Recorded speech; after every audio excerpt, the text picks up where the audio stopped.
Hi పిల్లలు, మన మాస్టారు ఛానల్కి స్వాగతం. ఈరోజు మనం 10వ తరగతి తెలుగు వాచకము 10వ పాఠము కన్యాశుల్కం గురించి తెలుసుకుందాం. దీన్ని రాసిన వారు గురుజాడ అప్పారావు గారు. మొదట చదవండి, ఆలోచించి చెప్పండి. అన్ని సాహిత్య స్వరూపాల కన్నా నాటకం సమాజాన్ని గాఢంగా బంధిస్తుంది, అనుభవాలను ప్రతిబింబిస్తుంది. అందున సాంఘిక నాటకం సమకాలీన సమాజంలోని ప్రతి సమస్యకు ప్రతిస్పందిస్తుంది. నాటకాలు అనేటివి చాలా గొప్పగా ఉంటాయి. దీనివల్ల మనకు సమాజంలో ఉండే సమస్యల గురించి మనకు తెలియబరుస్తారన్నమాట. వాళ్ళు నాటకం రాసిన వాళ్ళు సమాజంలో ఉండే సమస్యలు ఎలా ఉంటాయని నాటకాల ద్వారా చెప్తారన్నమాట. ప్రతి ఘటనను ప్రతిఫలింపచేస్తూ ప్రజా జీవనాన్ని ప్రతిబింబింపజేస్తుంది సాంఘిక నాటకం. చూడండి, ప్రతి ఘటన కూడా దీంట్లో మనకు చాలా గొప్పగా మన జీవితం గురించి అన్నీ తెలుస్తాయన్నమాట. కాలానికి అనుగుణమైన ఇతివృత్తాలనే నాటక రచయితలు స్వీకరించాలని అంటాడు భాసుడు. భాసుడు అనే ఆయన ఏమన్నాడంటే, కాలానికి అనుగుణమైన ఇతివృత్తాలను తీసుకోవాలంట నాటకాల్లో. సాంఘిక స్థితిగతులను సమగ్రంగా ప్రతిఫలింపచేయడమే సాంఘిక నాటక పరమ ప్రయోజనమని ఆర్థర్ మిల్లర్ పేర్కొన్నాడు. ఆర్థర్ మిల్లర్ అని ఆయన చెప్పాడంట, సాంఘిక స్థితిగతులను సమగ్రంగా ప్రతిఫలింపచేయడమే సాంఘిక నాటక పరమ ప్రయోజనము అన్నాడు. సమకాలీన సమాజానికి ఫోటోగ్రాఫ్ వంటిదిగా నాటకాన్ని మనం పరిగణలోనికి తీసుకోవాలి. చూడండి, ఫోటో మాదిరి అంటాయి నాటకం. ఈ నాటకం ఉద్దేశం చూడండి. భారతదేశంలో ఆంగ్ల విద్యా విధానం అడుగెడుతున్న తొలి రోజులలో ఆనాటి సమాజంలో ఆంగ్ల విద్యను గురించి ప్రజలలో ఉన్న ఆలోచన ధోరణిని తెలియజెప్పడం, కొత్త కొత్త కొలువులు కావాలంటే ఆధునిక విద్యను అభ్యసించాల్సిందేనని వెంకమ్మ లాంటి సాధారణ గృహిణి ఆనాడే గ్రహించిందని చెప్పడం, సమాజంలోని దురాచారాలు సంఘ సంస్కరణలపై అవగాహన కల్పించి విద్యార్థులను చైతన్యపరచడం ఈ పాఠం ఉద్దేశం. ఈ కన్యాశుల్కంలో ఏం చెప్పారంటే ఆయన గురజాడ అప్పారావు, అప్పుడు ఆంగ్ల విద్య అంటే చాలామందికి వాళ్ళు ఒప్పుకోరనమాట మనోళ్ళు. అది పరదేశీ భాష, మనం నేర్చుకోకూడదని. కానీ అది నేర్చుకుంటే కొత్త కొత్త ఉద్యోగాలు వస్తాయి కాబట్టి దానిని మనము ఆ ఆంగ్ల విద్యను నేర్చుకోవాల్సిందే అని ఆమె వెంకమ్మ లాంటి ఒక గృహిణి చేత చెప్పిస్తాడనమాట ఆయన. ఇంకా సమాజంలో దురాచారాలు ఏమేమి ఉన్నాయి, ఏ విధంగా రూపుమాపల్లా, సంఘ సంస్కరణలు ఎలా ఉంటాయి అని చెప్పాడనమాట దీంట్లో. రచయిత చూడండి, రచయిత పరిచయం. ఆధునిక సాహిత్యానికి వేగుచుక్క గురజాడ. గురజాడ అప్పారావు విశాఖపట్నం సమీపంలో రాయవరంలో జన్మించారు. తల్లిదండ్రులు కౌసల్యమ్మ, వెంకట రామదాసు. కన్యాశుల్కం వంటి నాటకంతో పాటు గురజాడ కొండుభట్టియం, బిల్హనీయం అనే 2 అసంపూర్ణ నాటకాలు, ముత్యాల సరాలు అనే కవితా సంపుటి, దిద్దుబాటు, పెద్ద మసీదు, మీ పేరేమిటి, సంస్కర్త హృదయం, మెటిల్డా అనే కథలు రాశారంట. 1892 ఆగస్టు 13న విజయనగరంలో కన్యాశుల్కం మొదటి నాటక ప్రదర్శన జరిగింది. ఈ నాటకం 1897 సంవత్సరంలో అచ్చయింది. చేర్పులు మార్పులతో 1909 సంవత్సరంలో 2వ కూర్పు వచ్చింది.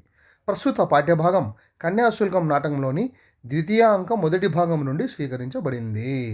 ఈయన జననం 21/9/1862, మరణం 30/11/1915. నాటకం అంటే ప్రక్రియ. చూడండి, ఈ క్రింది వాటికి ప్రక్రియ రాయము అంటాడు, నాటకం అంటాడు. అప్పుడు నాటకం గురించి రాయాల. దశ విధ రూపకాల్లో నాటకమే ఉత్తమమైనదని సద్విమర్శకుల అభిప్రాయం. కావ్యేషు నాటకం రమ్యం అని మన అలంకారికులు చెప్పడాన్ని బట్టి ప్రక్రియలన్నిటిలోనూ నాటకమే గొప్పదని చెప్పవచ్చు. సమస్త సాహితీ ప్రక్రియల సమాహారం నాటకం. ఇతర సాహిత్య ప్రక్రియల లక్షణాలు ఇందులో ఇమిడిపోయి ఉండడం వల్ల నాటక ప్రక్రియ అగ్రస్థానం పొందింది. నటుల చేత ప్రదర్శింపబడేది నాటకం. నాటకంలో 4 నుంచి 10 వరకు అంకాలు ఉంటాయి. నాటకంలో సంభాషణలకి డైలాగ్స్ అనమాట, అభినయానికి యాక్టింగ్ అనమాట, నటుల హావభావ ప్రదర్శనకి అవకాశం ఉంటుంది. దీనిలో రసపోషణ ప్రేక్షకులను ఆకట్టుకునే విధంగా ఉంటుంది. కన్యాశుల్కం రచనా నేపథ్యం చూడండి, ఎందుకు రాశాడు ఆయన. 1890 సంవత్సర కాలంలో విజయనగరం పరిసర ప్రాంతాల్లో జరుగుతున్న కన్యాశుల్క వివాహ వివరాలు సేకరించారు ఆనంద గజపతిరాజు. ఈ సర్వే వలన ఏటా దాదాపు 344 బాల్య వివాహాలు జరిగేవనే విషయం కన్యాశుల్కం నాటకం రాయడానికి ప్రేరణ కలిగించింది. ఆనంద గజపతిరాజు సూచనతో తనను ఎంతో బాధించిన ఈ సామాజిక దురాచారాన్ని ఇతివృత్తంగా తీసుకొని జనరంజకమైన నాటకంగా రూపొందించి ప్రజలను చైతన్యం చేయాలి అనుకున్నారు గురజాడ. నిరక్షరాస్యులను సైతం ఆకట్టుకుని ఆలోచింపచేసే ప్రక్రియ నాటకమని భావించారు. సామాజిక సమస్యల పరిష్కారం కోసం పుట్టిన నాటకం కన్యాశుల్కం. సామాజిక సాహిత్య ప్రయోజనాలను ఏకకాలంలో సాధించిన గొప్ప నాటకం ఇది.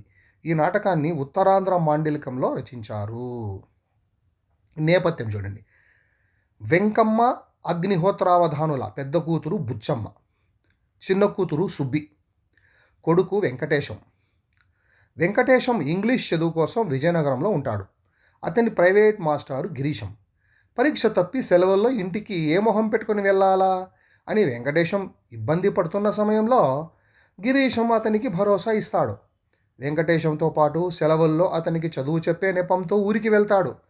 ఆ తర్వాత సన్నివేశమే ప్రస్తుత పాఠ్యాంశం. కన్యాశుల్కం ద్వితీయాంకం మొదటి సన్నివేశం. 1వ స్థలం కృష్ణరాయపురం అగ్రహారంలో అగ్నిహోత్రావధానుల ఇల్లు. అగ్నిహోత్రావధానులు జంఝాలు ఒడుగుచుండును. జంఝాలంటే జంధ్యాలు వేసుకుంటారు కదా వాళ్ళు, బ్రాహ్మిన్స్ వైశ్యాస్ వేసుకుంటారు కదా, ఒక రకమైనటువంటి ఒక దారం మాదిరి ఇట్లా భుజం, ఇట్లా మెడ నుంచి భుజం వరకు, దాన్ని జంఝాలు అంటారు. కరటక శాస్త్రులు శిష్యుడి చేత లేని పేలు నొక్కించుకొనుచుండును. వెంకమ్మ కూర తరుగుచుండును. అప్పుడు వెంకమ్మ చూడండి ఏమంటాను. నిన్నటి నుంచి కిష్మిష్ సెలవులని కుర్రవాడు ఉత్తరం రాశాడు. ఎన్నాళ్ళో అయింది వాణ్ణి చూసి. కళ్ళు కాయలు కాసిపోయినాయి. గడియో గడియో రావాలి అంటే ఆమె ఏమంటుందంటే, నిన్నటి నుంచి కిష్మిష్ సెలవులు అంటే క్రిస్మస్ హాలిడేస్, క్రిస్మస్ సెలవులు. అప్పుడు ఇంగ్లీష్ వాళ్ళు పరిపాలించారు కాబట్టి ఆంగ్లేయులు మనల్ని, అప్పుడు వాళ్ళు క్రిస్మస్కి ఎక్కువగా సెలవులు ఇచ్చేవారు అనమాట. క్రిస్మస్ సెలవులు వస్తున్నాయి అని ఉత్తరం రాశాడంట ఆయన మా కొడుకు. ఆమె ఏమంటుందంటే, ఎన్నాళ్ళైందో అని చూసి కళ్ళు కాయలు కాసిపోయినాయి. గడియో గడియో రావాలంటే ఇప్పుడో రావాలా, వస్తాడు అనుకుంది. అగ్నిహోత్రావధానులు ఏమంటున్నాడు చూడండి. ఎందుకు వట్టినే వగచడం, ఎందుకు ఊరికనే మాట్లాడుతున్నావు నువ్వు అని. వద్దంటుంటే ఇంగ్లీషు చదువులో పెట్టావు. మెరక పొలం శిస్తంతా వాడి కింద అయిపోయింది. కిందటి ఏడు పరీక్ష ఫెయిల్ అయిపోయినాడు కదా, ఈ ఏడు ఎలా తగలేశాడో తెలియదు. మనకి ఇంగ్లీషు చదువు అచ్చిరాదని పోరి చెబితే విన్నావు కావు. మా పెద్దన్న దిబ్బావుధాన్లు కొడుకుని ఇంగ్లీషు చదువుకు పార్వతీపురం పంపించేసరికి ఊష్టం వచ్చి 3 రోజుల్లో కొట్టేసింది. ఇక్కడ ఏమంటున్నాడంటే, ఎందుకు మాట్లాడుతున్నావు ఊరికినే నువ్వు, వద్దంటే ఇంగ్లీష్ చదువులో పెట్టినావు నువ్వు. మెరక పొలం ఉంది, బాగా పంట పండే పొలము, వాడికి దాని నుంచి వచ్చే శిస్తంతా వాడికి అయిపోయింది. అంటే ఆ పొలం నుంచి డబ్బులు వస్తాయన్నాయి అనమాట ఆయనకి. ఆ డబ్బులు అన్నీ అయిపోతా ఉన్నాయని, మొత్తం అంతా అయిపోతుంది. కిందటి ఏడు పరీక్ష ఫెయిల్ అయినాడు కదా, ఈ సంవత్సరం ఎట్లా తగలేసినాడో తెలియదు. అంటే ఈ సంవత్సరం ఏమైనాడో కూడా తెలియదు. నిన్న సంవత్సరం ఫెయిల్ అయినాడు. మనకి ఇంగ్లీష్ చదువు వద్దు అని చెప్తే నువ్వు వినలేదు. మా పెద్దన్న దిబ్బావధాన్లు కొడుకుని ఇంగ్లీష్ చదువుకు పార్వతీపురం పంపించేసరికి ఆయనకు ఊష్టం వచ్చి 3 రోజుల్లో కొట్టేసిందంట. ఆయనకి పాపము జబ్బు చేసిందంట. పాపము ఆ డబ్బులన్నీ అయిపోయినాయి అని. బుచ్చబ్బి కొడుక్కి ఇంగ్లీషు చెప్పిద్దాం అనుకుంటుంటే అంటే చచ్చినంత ఖాయలా చేసింది. ఇంకా బుచ్చమ్మ కొడుక్కి ఇంగ్లీష్ చెప్దాం అనుకుంటా అంటే ఆయమ్మ ఖాయలా చేసిందంట, జబ్బు చేసిందంట, భయపడి డబ్బులు ఖర్చు అయిపోతాయని. వెంకమ్మ అంటుంది, మీరెప్పుడూ ఇలాంటి ఓఘాయితం మాటలే అంటూ ఉంటారు అని. ఇలాంటి అఘాయితం మాటలే మాట్లాడుతుంటారు ఎప్పుడు మీరు. డబ్బు ఖర్చు అయిపోతుందని మీకు బెంగ. మొన్న మన కళ్ళెదుట మన వాకట్లో జుత్త విరువేసు గొట్టికాయలాడిన నేమాని వారి కుర్రాడికి మునసబి అయింది కాదు అనింది. డబ్బు ఖర్చు అయిపోతుందని మీరు బెంగ పెట్టుకుంటున్నారు.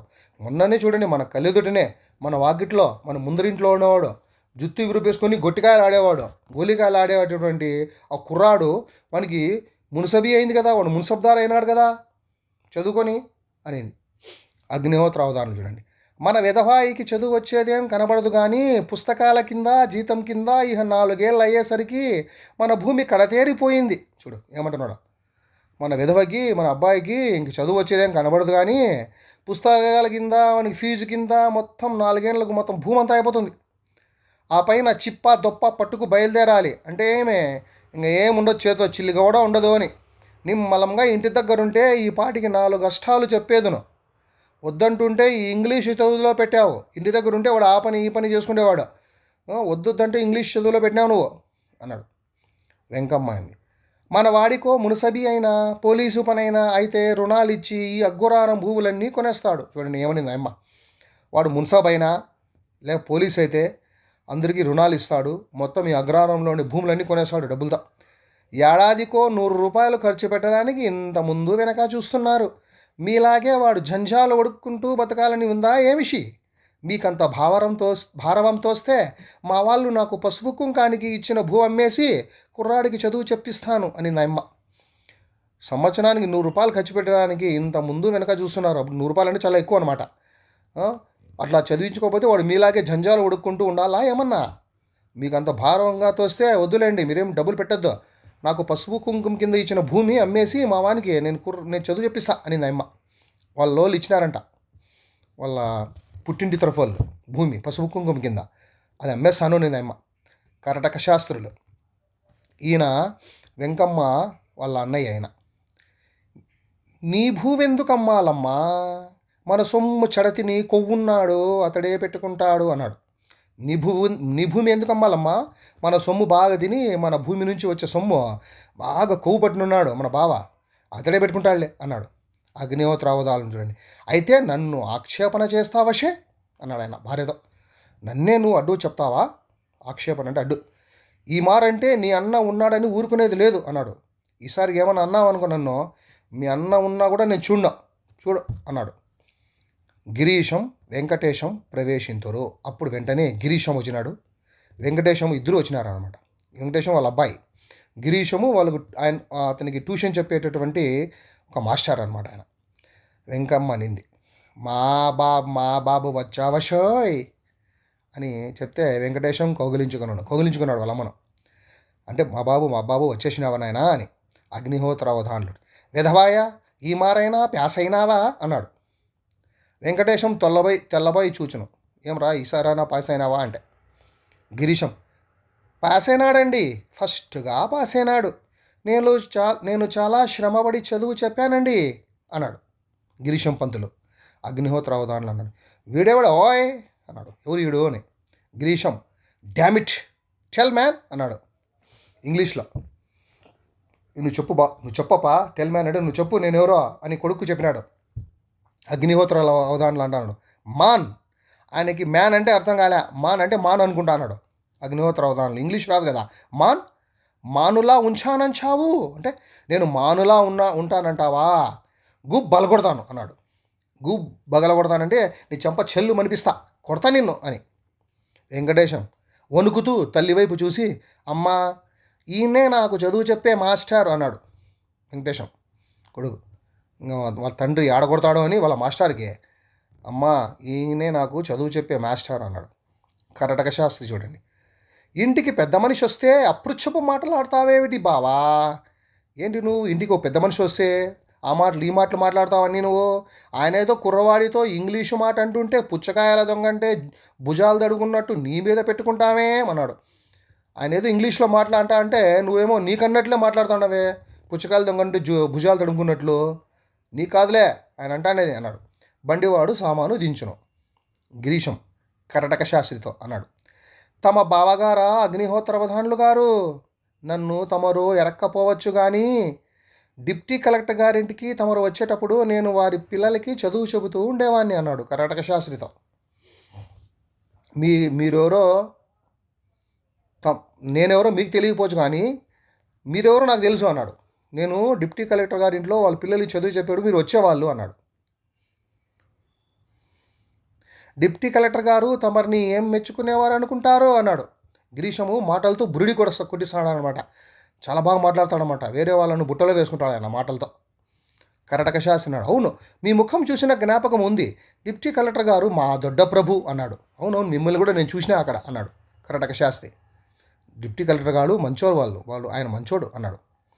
గిరీశం, మీలాంటి చప్పన్న భాషలు వచ్చిన మనిషి ఎక్కడా లేడని, సంస్కృతం మంచినీళ్ళ ప్రవాహంలా తమరు మాట్లాడతారని, తమలాంటి విదేశకుని ఎక్కడా చూడలేదని డిప్టీ కలెక్టర్ గారు సెలవిస్తుండేవారు. కవితారసం ఆయనలా గ్రహించేవారేరి. నా కవిత్వం అంటే ఆయన చెవి కోసుకుంటారు. మహారాజా వారి దర్శనం కూడా నాకు చేయించారండి అన్నాడు గిరీశం. ఆయనతో కర్ణాటక శాస్త్రితో అంటున్నాడు గిరీశము. మీకు చాలా భాషలు వచ్చినాయని నాకు తెలుసు. చెప్పన్న భాషలు అది హిందీ పదం చెప్పన్. చెప్పన్న అంటే చెప్పన్ 56. చెప్పన్ అంటే 56 భాషలు అని. చెప్పన్ దాన్ని చెప్పన్న భాషలు అంటున్నాడు. మీరు బాగా 56 భాషలు మాట్లాడతారంట. మీరు బాగా సంస్కృతం మంచినీళ్ళ ప్రవాహంలా మీరు మాట్లాడతారంట. మీరు చాలా గొప్ప విధిభూషకుడు అంట మీరు అని డిప్టీ కలెక్టర్ గారు చెప్తా అంటే నేను విన్నా. ఇంకా కవితారసం అంటే ఆయనకి అంటే కవిత అంటే చాలా ఇష్టం ఆయనకి. ఎవరికి? డిప్టీ కలెక్టర్ గారికి. ఇంకా నా కవిత్వం అంటే ఆయన చెవి కోసుకుంటాడంట. గిరీశం చెప్తాన్నాడు, నా కవిత్వం అంటే ఆయన చెవి కోసుకుంటారు. మహారాజా వారి దర్శనం కూడా నాకు చేయించారండి అన్నాడు. ఫస్ట్ ఆయన్ని మెచ్చుకున్నాడు అనమాట. ఎవరిని? కర్ణాటక శాస్త్రిని. మీరు చెప్పన్న భాషను మాట్లాడతారంట, మీరు చాలా గొప్పవారంట, సంస్కృతం చాలా మీరు మంచినీళ్ళ ప్రవాహంలా మాట్లాడతారంట, ఇంకా మీలాంటి విదేశకుని ఎక్కడా చూడలేదని డిప్టీ కలెక్టర్ గారు అంటూ ఉండేవారు, నేను విన్నాను అని అన్నాడు. మళ్ళా డిప్టీ కలెక్టర్ గారిని కూడా పొగిడాడు. కవితారసం కూడా ఆయన చాలా గొప్పగా గ్రహిస్తాడు, నా కవిత్వం అంటే ఆయన చెవి కోసుకుంటాడు, మహారాజా దర్శనం కూడా నాకు చేయించినాడు అన్నాడు. అగ్నిహోత్ర దాంట్లో అదంతా విని దుమ్ములాడుతూ కోపొచ్చింది ఆయనకి. ఇలా మాట్లాడుకుంటా అంటే, ఈ శషభిషలు నాకేం పనికి రావు అన్నాడు. శషభిషలు అంటే గొప్పలు. శషభిషలు అంటే భలే గొప్పలు మాట్లాడుకుంటా అన్నావే నువ్వు, నీ అంతకు నువ్వే, నా దగ్గర ఇట్లాంటివన్నీ పనికిరావు పనావే, నా దగ్గర ఇట్లా మాటలన్నీ అన్నాడు. ఈ శషభిషలు నాకేం పనికిరావు. ఇతడి వైఖరి చూస్తే ఇక్కడే బస వేసేటట్టు బలపడుతోంది. ఈ మా ఇంట్లో భోజనం ఎంత మాత్రం వీలు పడదు అన్నాడు. ఈ మాటలు ఆ మాటలు మాట్లాడి నువ్వు ఇక్కడే ఉన్నట్లున్నావే, నువ్వు చూస్తా అంటే అన్నం గిన్నం అంతా ఇక్కడే తినేదట్లో, ఏం లేదప్ప మా ఇంట్లో అన్నం గిన్నం పెట్టేదేం లేదు నీకు అన్నాడు. అగ్నిహోత్ర దానిలో కొంచెం పిచ్చిన కొట్టు అనమాట ఆయన. అప్పుడు వెంకమ్మ అనింది, ఆయన మాటలు గణించకు బాబు, ఆయన మోస్తారది అనింది. ఆయన మాటలేం పట్టించుకోదు నాయన, ఆయన అట్టే మాట్లాడతాడు. మీ దయ వల్ల మా వాడికో ముక్కబ్బితే మీ మేలు మరిచిపోం అనింది ఆయమ్మ. మీ దయ వల్ల మా వాడికి మంచి ఇంగ్లీష్ మాటలు వస్తే, ఇంగ్లీష్ నేర్చుకుంటే మీ మేలు మర్చిపోలేం నాయనా అనింది. గిరీశం అన్నాడు, అందుకు అభ్యంతరం ఏమిటమ్మా? మీవాడు సెలవుల్లో చదువు చెప్పమని ఎంతో బతిమాలుకుంటే, పోనీ పనికొచ్చే కుర్రవాడు కదా అని వచ్చాను కానీ పట్నంలో మునుసబు గారింట భోజనం చేదని వచ్చానా, వారిచ్చే డబ్బు చేదని వచ్చానా అమ్మా అన్నాడు. నాకేం అభ్యంతరం అమ్మా మీవాడిని చదువు చెప్పడానికి, సెలవుల్లో వచ్చి నాకు చదువు చెప్పని బతిమాలినాడు మీవాడు. సరే పిల్లోడు పనికొస్తాడు కదా అని నేను వచ్చినాను, లేకపోతే పట్నంలో నాకు మున్సబు గారింట భోజనము నాకేమన్నా చేదా అంటే, మున్సబు గారింట్లో బాగా 3 పూట్ల భోజనం పెట్టేవాడు, నాకే వాడు డబ్బులు కూడా ఇచ్చేవాళ్ళు, నాకేమన్నా చేదా అక్కడ? మీ వాడిని చూసి పాపమని వచ్చినా నేను అని. వెంకమ్మ, ఈ చదువుల కోసమని పిల్లల్ని వదులుకొని ఉండడం, వాడు పరాయి ఊళ్ళో శ్రమదమాలు పడుతూ ఉండడం నా ప్రాణాలు ఎప్పుడూ అక్కడనే ఉంచాయి అనింది. అక్కడే ఉంటాయి అని. చదువు కోసం పిల్లల్ని వదులుకొని పరాయి ఊళ్ళో వాడు శ్రమ పడతా అంటే చూసి వాడు బాడ ఇబ్బంది పడతా అంటే నాకు నా ప్రాణాలన్నీ అక్కడే ఉంటాయి అనింది. డబ్బంటే ఎన్నడూ వెనక చూడలేదు కదా, మేం కనడం మట్టుకు కన్నాం, మీరే వాడికి తల్లి తండ్రిని ఎలా కడుపులో పెట్టుకు చెబుతారో మీదే భారం అనింది. మేము డబ్బు అంటే వెనక ముందు చూసుకోమో, ఎంతైనా ఖర్చు పెడతామో, కన్నడం అయితే కన్నాం కానీ వాని తలరాత మేము కనలే, మీరే వానికి తల్లి తండ్రి, మీ కడుపులో పెట్టుకుని చూసుకోవాలి వాడిని అనింది. అంటే బాగా చూసుకోవాలి, మీరు చదువు చెప్పాలి వానికి బాగా అని, కడుపులో పెట్టుకుని చూసుకోవడం అంటే గిరీశం అన్నాడు, తమరు ఇంత దూరం సెలవీయాలమ్మా, నా మంచి చెడ్డలు మీ కుర్రవాడిని అడిగితే తెలుస్తుంది. మున్సబు గారు, డిప్టీ కలెక్టర్ గారు ఎన్నిక చేసిన మనిషిని, నా మాట నేను చెప్పుకోవాలా? ఇంతెందుకు, ఇక 3 ఏళ్ళు నా తర్ఫీదులో ఉంచితే క్రిమినల్లో వరుసగా పోలీసు పరీక్ష ప్యాసు చేయిస్తాను అన్నాడు.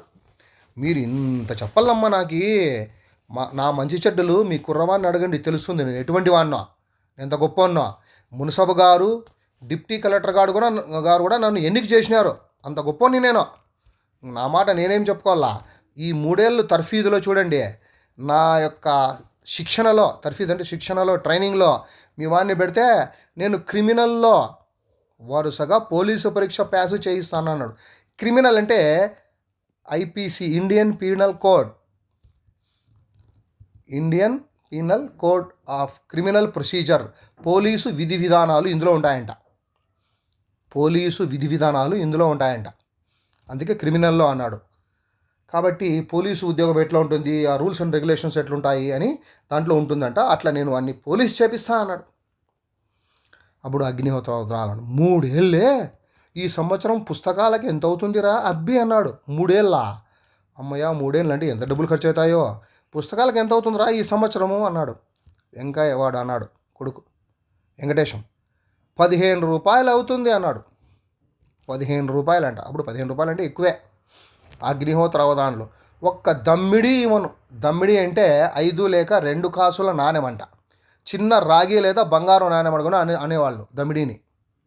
ఆ కాలంలో దమ్మిడి అంటే 5 లేక 2 కాసుల నాణెం. కాసుల నాణెం. ఇది రాగిది కానీ అయి ఉండొచ్చు, లేదా బంగారుది కానీ అయి ఉండొచ్చు. దాన్ని దమ్మిడి అంటారు. నేను ఒక దమ్మిడి కూడా ఇవ్వను. వీళ్ళిద్దరూ కూడి 6 రూపాయలు పంచుకు తినేట్టు కనపడుచోంది. అంటే వీళ్ళిద్దరూ కలిసి శిష్యుడును గురువు ఆ డబ్బులన్నీ బాగా పంచుకొని తినేటట్లు కనపడుతుంది. నేను వేదం 82 పన్నాలు చూడు, 82 పేజీలు వేదం. 82 పన్నాలు అంటే 82 పేజీలు. ఒక దమ్మిడి పుస్తకాల ఖర్చు లేకుండా చదువుకున్నాను అంటున్నాడు ఆయన. చూడండి, ఒక్క దమ్మిడి కూడా ఖర్చు పెట్టలే. ఇదంతా టోపీ వ్యవహారంలా కనబడుతోంది. అంటే ఇదంతా డూపు, డబ్బులు ఖర్చు పెట్టేకి చూస్తున్నారు వీళ్ళు. టోపీ వ్యవహారం ఇదే, డబ్బులు ఖర్చు పెడుతున్నారు, మోసం అని అర్థం. మోసం చేస్తున్నారు మీరంతా అన్నాడు. అప్పుడు కర్టక శాస్త్రి అన్నాడు నవ్వుతూ, కోట్లకి విలువైన మాట అన్నావు బావా అన్నాడు. ఎంత గొప్ప మాట అన్నావు బావా నువ్వు, నీకేమర్థమైంది అన్నాడు. గిరీశం చూడండి కర్టక శాస్త్రితో, చూచారా అండి జెంటిల్మెన్ అనగా పెద్ద మనిషిని ఎలా అంటున్నారో. చూడు కర్టక శాస్త్రితో అంటున్నాడు, అతన్ని బుట్లు వేసుకుంటున్నాడు ఫస్ట్. చూచారండి నేను జెంటిల్మెన్ని, నన్ను ఎలా అంటున్నాడు, నేను పెద్ద మనిషిని, నేను నన్ను ఎట్లా మాటలు అంటున్నాడు ఆయన. నేను ఇక్కడ ఉండడం భావ్యం కాదు, సెలవు పుచ్చుకుంటాను అన్నాడు. నేను ఇక్కడ ఉన్నాను, నన్ను నమ్మడం లేదా ఆయన, నేను వెళ్ళిపోతానండి అన్నాడు. వెంకమ్మ అనింది, చాలు బాగానే ఉంది, ఇంటికి ఎవరిచ్చినా నాకు ఇదే భయం, ఆయన మాటలకి ఎక్కడికి బాబు, వెళ్ళిపోకండి అనింది. చాలు బాగానే ఉంది మీరు మాట్లాడేది, గమనం ఉండండి మీరు, ఇంటికి ఎవరు వచ్చినా కూడా ఏందేందో మాట్లాడతారు మీరు, సర్లేనైనా ఆయన మాటలకి నేను ఈడేవునైనా అనింది గిరీశంతో. మా భర్త మాటలు నువ్వు పట్టించుకోవద్దు అని కర్టక శాస్త్రి అంటున్నాడు. అంటే ఈయన వెంకమ్మ వాళ్ళన్న. అగ్నిహోత్ర అవధానులు కుర్రవాడికి రవంత చదువు చెప్పించడానికి ఇంత ముందు వెనక చూస్తున్నావు, బుచ్చమ్మ నమ్మిన 1500 రూపాయలు ఏం చేశావు అన్నాడు. ఏం అగ్నిహోత్ర అవధానులు, కుర్రవాడికి చదువు చెప్పడానికి ఇంత ముందు వెనక ఆలోచిస్తున్నావు, డబ్బులు ఖర్చు పెట్టడానికి, బుచ్చమ్మను అమ్మినావేను, బుచ్చమ్మను కూతురుని అమ్మినాడు. అంటే మీ కన్యాశుల్కం ఇచ్చి పెళ్లి చేసినాడు అమ్మకు, కన్యాశుల్కం తీసుకొని. అప్పుడు ముసలోళ్ళకి ఇచ్చి కట్టబెట్టేవాళ్ళు, ముసలోళ్ళకి ఇచ్చి పెళ్లి చేస్తే వాళ్ళు డబ్బులు ఇచ్చేవాళ్ళు. బుచ్చమ్మ కూతుర్ని అట్లా అమ్మినాడంట 1500. 1500 అంటే అప్పుడు చాలా ఎక్కువ అనమాట. ఆ డబ్బులని ఏం చేసినావు అన్నాడు. అంటే గిరీశం వెంటనే, సెల్లింగ్ గర్ల్స్ డామిట్ అన్నాడు. అమ్మాయిలను అమ్ముతానారా, డామిట్ అన్నాడు. ఏంది ఇది అన్నాడు ఇంగ్లీష్లో. అప్పుడు అగ్నిహోత్ర అవధానులు, ప్రతివాడు అమ్మానమ్మ వంచుంచాడు. అంటే ప్రతివాడు నన్ను అమ్మాయిని అమ్మినాడు అంటా అన్నాడు.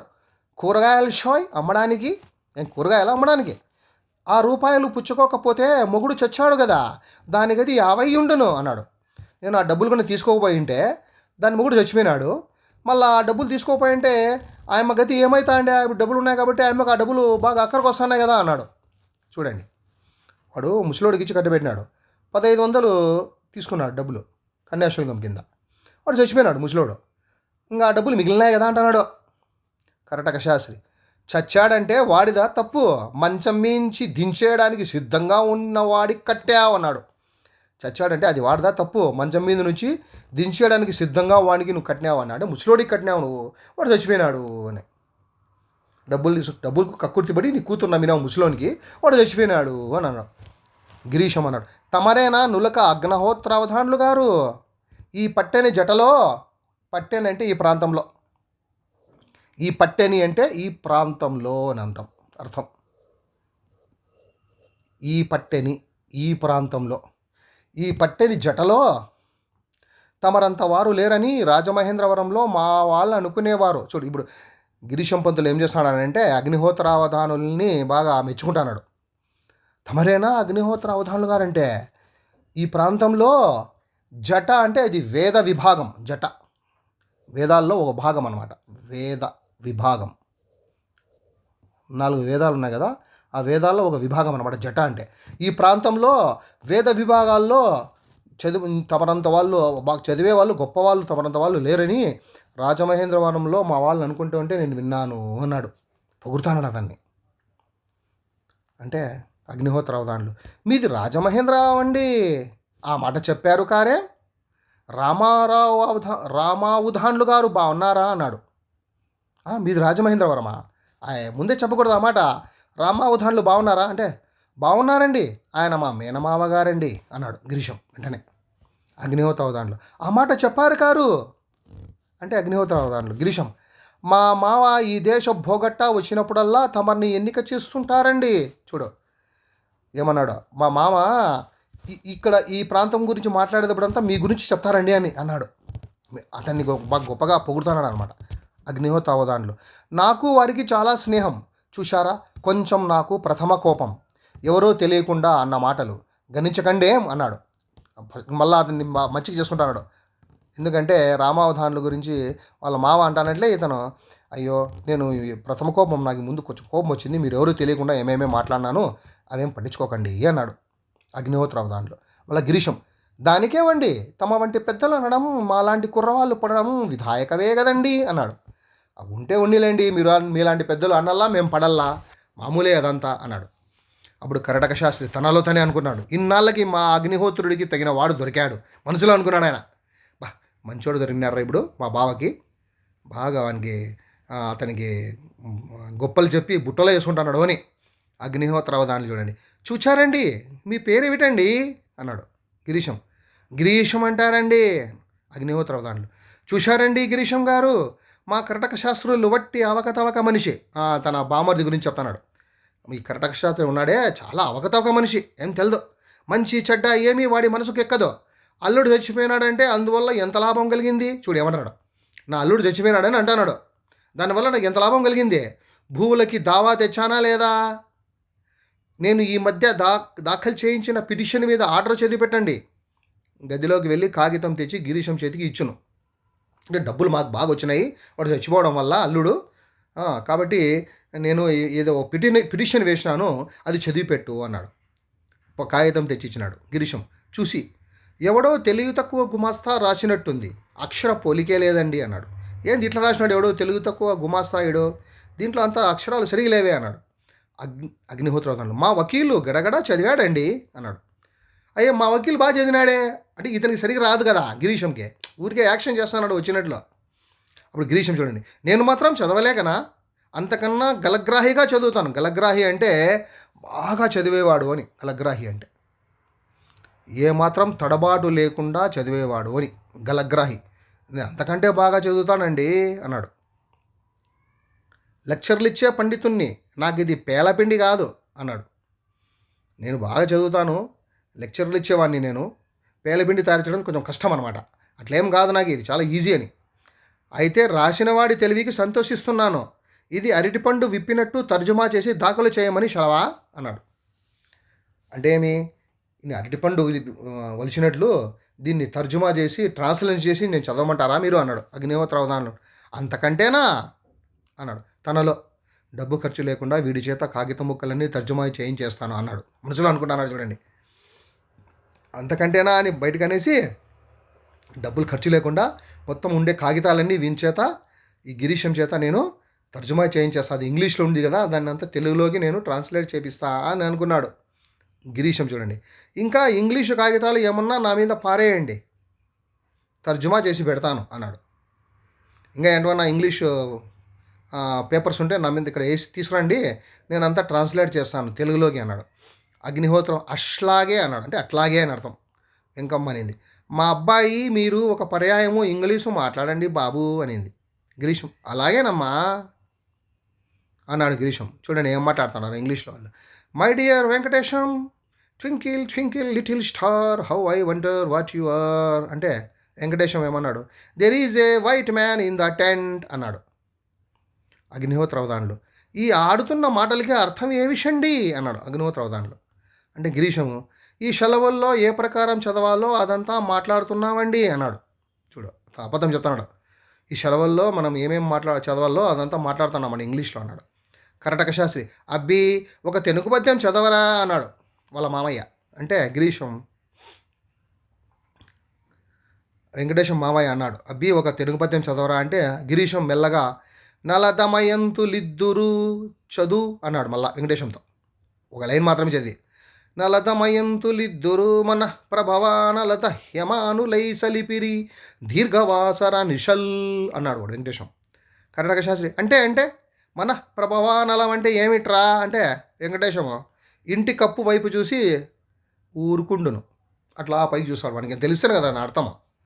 పైకి అట్లా చూసి గమ్మనైపోతాడు వాడు వెంకటేశం. గిరీశం పసిపిల్లలకి అలాంటి కఠినమైన పద్యానికి అర్థం తెలుస్తుందా అండి అన్నాడు గిరీశం. అగ్నిహోత్రులు పద్యాలకి అర్థం చెప్పరు అంటే పద్యాలకి అర్థం చెప్పరా అని గిరీశం అన్నాడు. ఇప్పటి మట్టుకు వేదంలాగే బట్టియం వేయిస్తారు.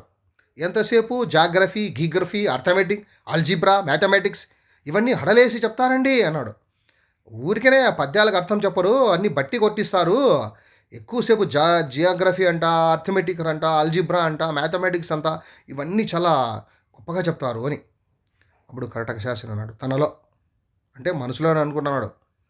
ఎవరు వెంకటేశం వాళ్ళ మామ. తర్ఫీదు మా చక్కగా ఉంది, వీడిని పెందరాలే తోవ పెట్టకపోతే మోసం వస్తుంది అన్నాడు. అంటే ఏమే వీడు బాగా చక్కగా చెప్తాన్నాడు వీడు గిరీశము మా వానికి చదువు అంటే వీనికి తొందరగా వీనికి పనులు పెట్టాలా అని బాగా ట్యూషన్ చెప్పించాలా మా వానికి అని. అగ్నిహోత్ర వాన్లు అన్నోటి చెప్తారండి అన్నాడు. అంటే అన్నీ చెప్తారా అని geography arithmetic algebra mathematics. Girisam మరేమనుకున్నారు, మీ కుర్రవాళ్ళగా చదువుకునేవాడికి ఒక నిమిషమైనా తెరిపు ఉండదు అన్నాడు. అంటే ఏందనుకున్నాను నన్ను, మీ కుర్రవాళ్ళగా చదువుకునేవానికి ఒక్క నిమిషమైనా కూడా మనకు టైం ఉండదు అవన్నీ చదివే లోపల. అంటే అగ్నిహోత్ర అవుతాను అదిగో చదువు అంటే అట్లాగే చదువుకోవాలి, గొట్టికాయలు ఆడకుండా మా వాడిని ఖాయిదా చేస్తే ఎంత చదువైనా వస్తుంది అన్నాడు. మళ్ళీ అట్లే చదువుకోవాలి, మళ్ళీ వాడిని గోలికాయలు అవన్నీ ఆడనీయకుండా మా వాడిని కొంచెం ఖాయిదా చేయండి, మీరు కంట్రోల్లో పెట్టండి వాడిని, అవి చదువు వస్తుంది వానికి అన్నాడు. గిరీశం నా దగ్గర గొట్టికాయలు గిట్టికాయలు పనికిరావండి, పుస్తకం చేతపడితే వేళ్ళకి పుస్తకం అంటుకోవాలి, అలా చదివిస్తానండి అన్నాడు గిరీశం. గొట్టికాయలు గిట్టికాయలు నా దగ్గర పనికిరావో, పుస్తకం ఇచ్చినానంటే అది వేళ్ళకి అంటుకుపోవాలా, అంటే వాడు చదివి రావాల్సిందే వానికి అన్నాడు. అగ్నిహోత్ర అవధానులు అలాగే చేస్తే మా వాడికి చదువు వచ్చి అన్ని పరీక్షలు పాస్ అవుతాడండి, మా వాడికి డబ్బు ఖర్చు లేకుండా పెళ్ళయ్యే సాధనం కూడా తటస్థించిందండి అన్నాడు. మా వాడికి చదువు వస్తే అన్ని పరీక్షలు పాస్ అవుతాడు, ఇంకా డబ్బు ఖర్చు లేకుండా మా వాడికి పెళ్లి చేద్దామన్నాడు. అప్పుడు ఆ కాలంలో కన్యాశుల్కం అన్నమాట, ఎవరన్నా అమ్మాయిని పెళ్లి చేసుకోవాలంటే వీళ్ళే ఎదురు డబ్బులు ఇవ్వాల, అదే అంటానది వాడు. చదువుకుంటే కన్నా డబ్బులు తీసుకోరు అని పిల్లనిచ్చేవాళ్ళు, చదువుకున్నాడు వాడు అందుకు. వెంకమ్మ చూడండి, మీ నైజం కొద్దీ చిర్రు కొర్రు మంచారు కానీ మీకు మాత్రం అబ్బి మీద ప్రేమ లేదా ఏమిషి, పట్నంలో గొట్టాలం వచ్చినప్పుడు ఎంతో బెంగ పెట్టుకొని అబ్బిని శలవర్జి రాసి వెళ్ళిపోరమ్మన్నారు కారా అనింది. మీరు మీ స్వభావం కొద్దీ మీరు చిర్రు కొర్రు అంటారు, కోప్పడతారు, మీరు మీ స్వభావమే అదే, కానీ మీకు మాత్రం అబ్బి మీద ప్రేమ లేదా ఏమిటి, మీకు ప్రేమ ఉంది బాగా కొడుకంటే. పట్నంలో వాడు చదువుకునేటప్పుడు గొట్టాలమ్మ వచ్చింది వానికి, అంటే గొంతులమ్మ అంటారు దాన్ని, ఇట్లా గొంతు కింద లావుగా గవద బిల్లలు అంటాం తెలుగులో, గవద బిల్లలు ఇంతలా అయిపోతాయి అనమాట. అవి గొంతు కింద ఒక రకమైన ఒక డిసీజ్ వస్తుంది, గడ్డలు వచ్చేస్తాయి. అది వచ్చినప్పుడు బెంగ పెట్టుకున్నారు మీరు, బెంగ పెట్టుకొని వాడిని సెలవు రాసి వచ్చేయమన్నారు మీరు. చదువు చెప్పించక పెళ్ళి చేయక తీరుతుందా ఏ విషయం అనింది అమ్మ. కాబట్టి మీకు కూడా ప్రేమే వాడంటే, చదువు చెప్పించుకోకుండా పెళ్లి చేయకోకుండా మనం ఊరికి ఉంటామా మనము అనింది. అంటే కరటక శాస్త్రి డబ్బు ఖర్చు లేకుండా కొడుక్కి పెళ్లి చేస్తావుఠోయ్ బావా, ఆడపిల్లల్ని అమ్మినట్టే అనుకున్నావా ఏ విషయం, 1500 పోస్తేనే కానీ అబ్బికి పిల్లనివ్వరు అన్నాడు. ఏందయ్యా బావా డబ్బు ఖర్చు లేకుండా కొడుకు పెళ్లి చేస్తావా, చదివించి ఊరికి చదివిస్తే చాలా మీ వాడిని, ఆడపిల్లల్ని అమ్మినట్టు అనుకుంటున్నావా నువ్వేమన్నా, 1500 పెట్టాలా వానికి పెళ్లి చేయాలంటే, లేకపోతే పిల్లనివ్వరు అన్నాడు. అగ్నిహోత్రులు డబ్బు ఖర్చు లేకుండా వెంకటికి ఎలా పెళ్లి చేస్తానో నువ్వే చూతువు కానీ, రామచంద్రపురం అగ్రహారంలో లుబ్ధావనాలు గారిని ఎరుగుదువా అన్నాడు. చూడ డబ్బు ఖర్చు లేకుండా మా వానికి ఎలా పెళ్లి చేస్తానో చూడయా నువ్వు, రామచంద్రపురం అగ్రహారంలో లుబ్ధావధానులు అనేవాడు ఉన్నాడు, తెలుసు కదా ఆయన నీకే అన్నాడు. కర్ణాటక శాస్త్రి ఎరుగను అన్నాడు. నాకు తెలిదే అన్నాడు. అగ్నిహోత్ర అవధానులు ఆయన్ను లక్షాధికారి, 1800కి సుబ్బిని అడగొచ్చారు, ఉభయ ఖర్చులు పెడతారష, పెళ్ళి మా వైభవంగా చేస్తారట, మనం పిల్లని తీసుకెళ్ళి వాళ్ళ ఇంట్లో పెళ్లి చేయడం, మనకి తట్టుబడి వట్టే ఉండదు, 1800 పెట్టి వెంకటికి పెళ్లి చేస్తాను అన్నాడు. అంటే ఈ లుబ్ధావధానులు లక్షాధికారి అంట. 1800కి సుబ్బిని అడిగినాడంట. 1800, 1800కి ఉభయ ఖర్చులు పెడతారంట వాళ్ళే. మొత్తం పెళ్లి ఖర్చులు అన్నీ వాళ్ళే. పెళ్ళి మా వైభవంగా చేస్తారట.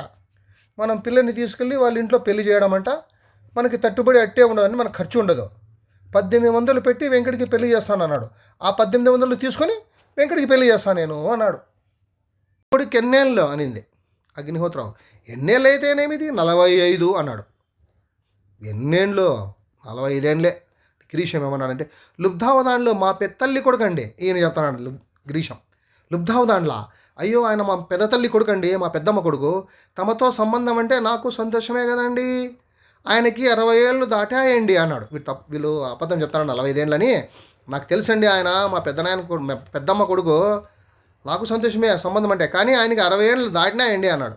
కర్ణాటక శాస్త్రి, బావా ఈ సంబంధం చేస్తే నీ కొంపకి అగ్గెట్టేస్తాను అన్నాడు.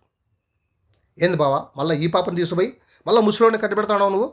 ఈ సంబంధం చేస్తే నేను నీ కొంపకి అగ్గి పెట్టేస్తా, నేను గలాట చేస్తా అన్నాడు. అగ్నిహోత్రావు దాంట్లో, ప్రతివాడు తిండిపోతుల్లాగా నా ఇంట చేరి నన్ను అనేవాళ్ళే అన్నాడు. చూడండి, ప్రతివాడు నా ఇంట్లోకి వచ్చి నా తిండి తిని నన్నే అంటున్నారా మీరు? తాంబూలం ఇచ్చేశాను, తన్నుకు జావండి అని లోపలికి వెళ్ళినాడు. నేను తాంబూలం ఇచ్చేసిన, ఇంకా తన్నుకొని చావండి మీరు అయిపోయా అన్నాడు. అంటే పెళ్లి జరిగి తీరాల్సిందే అని అర్థమా? ఇంకా మీ ఇష్టం, మీరు ఏం చేస్తుంటారో చేసుకోండి అని. తాంబూలం ఇచ్చేశాను, ఇక తన్నుకు జావండి అన్నాడు.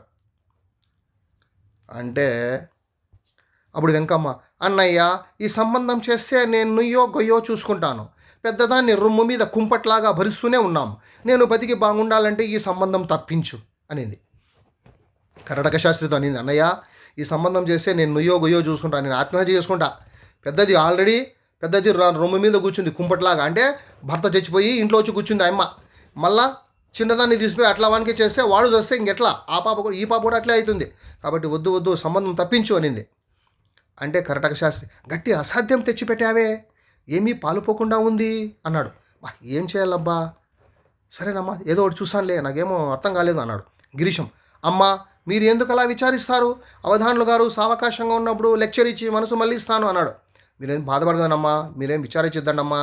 అవధానులు గారు కొంచెం బాగా సావకాశంగా ఉన్నప్పుడు నేను పోయి నా మాటలతో ఆయన మనసు మళ్ళిస్తా అన్నాడు. లెక్చర్ ఇచ్చి అంటే మనసు నా మాటలతో అని. వెంకమ్మ, బాబు అతడు మీ మేనత్త కొడుకైతే మీ కాళ్ళు పట్టుకుంటాను, మీరు వెళ్ళి ఆయన మనసు మళ్ళిస్తురు, నా చర్మం చెప్పులు కుట్టిస్తాను అనింది. బాబు అతడు మీ మేనత్త కొడుకైతే మీరు వెళ్ళి మీ కాళ్ళు పట్టుకుంటా నేను, మీరు పోయి ఆయన మనసు మళ్ళించండి ఎట్లన్నా కానీ. అంటే నేను నా చర్మం వచ్చి చెప్పులు కుట్టిస్తా అంటే మీ మేలు మరవలేను అని. అప్పుడు కర్ణాటక శాస్త్రి, అమ్మి నేను ఉపాయం చెప్తాను ఇలా రా, నిష్క్రమిస్తారు. చూడండి, ఆయన ఏదో చెవులో చెప్పినాడు ఆయమ్మకు. తర్వాత కథ చూడండి క్లుప్తంగా, మళ్ళీ కథ ఏమైందో.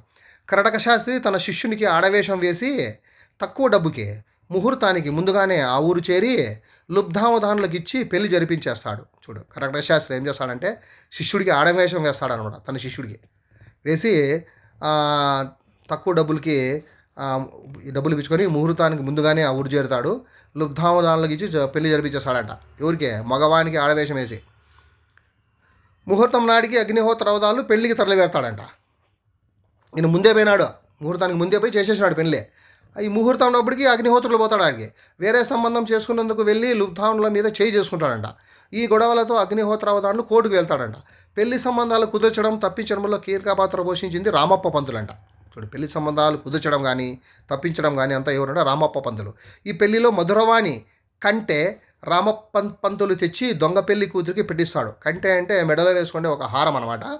మధురవాణి అనే ఆయమ్మది తెచ్చి రామప్ప పంతులు ఆ దొంగ పెళ్లి కూతురికి పెట్టిస్తాడంట. ఎవరు? ఆ ఆడవేషం వేసుకున్నాడు ఆపకి. అది కాస్త మాయం అవడంతో కంటే ఇప్పించమని లుబ్ధావధానుల మీద ఒత్తిడి తెస్తాడంట. ఇంకా అది కనిపించకుండా పోతుందంట కంటే మధురవాణిది. అయ్యా నాకు కావాలి అది అంటాడంట. లుబ్ధావధానుల మీద వీడు రామప్ప పంతులు ఒత్తిడి తెస్తాడు. అతడు తనకి ఏమీ తెలియదని చేతులు ఎత్తేస్తాడంట లుబ్ధావధానులు. పెళ్లి చేసుకోనిలే వాడు. కంటే తెస్తే తప్ప రామప్ప పంతుల్ని ఇంటికి రానివ్వు అని అంటుంది మధురవాణి. మధురవాణి అనే ఆయమ్మ, నువ్వు కంటే తెస్తావా లేదంటే ఇంటికి రావద్దు అంటుందంట. ఈ పెళ్లి వల్ల ఏమీ లాభం లేదు సరికదా, తిరిగి నష్టం వచ్చినందుకు రామప్ప పంతులు పోలీసుల సాయంతో లుబ్ధావధానుల మీద కేసు పెట్టిస్తాడంట. నాకేం లాభం రాలే, ఆ డబ్బులు రా ఏం రాలే, కంటి కూడా పోయింది అని కేసు పెట్టిస్తాడంట. అందరూ కోర్టు చుట్టూ తిరుగుతారు. అక్కడ సౌజన్యరావు పంతులు అనే సంస్కృత సాయంతో, అక్కడ సౌజన్యరావు అనే ఒక సౌజన్యరావు పంతులు అనే ఆయన ఉంటాడు. ఆయన సంఘ సంస్కృత. ఆయన సహాయంతో మధురవాణి మంచితనం చాకచక్యంతో కేసులన్నీ విడిపోతాయంట. మధురవాణి మంచితనంతోనూ కొందరి చాకచక్యంతోనూ ఈ కేసులన్నీ విడిపోతాయి. సమకాలీన సమాజంలో దురాచారాలను విమర్శిస్తూ మరెన్నో జీవిత సత్యాలను రచయిత ఈ నాటకంలో ప్రదర్శించాడు. చూడండి, ఈ విధంగా సమాజంలో ఎన్ని దురాచారాలు ఉన్నాయో దానిలన్నింటినీ విమర్శించినాడు అనమాట. జీవిత సత్యాలు చెప్పినాడు ఆయన. ఈ విధంగా ఉంటుందన్నమాట ఇందులో. ఇంతటితో ఈ పాఠం అయిపోయింది. ఇంకొక పాఠంలో మరీ కలుసుకుందాము. అంతవరకు సెలవు. నమస్కారం.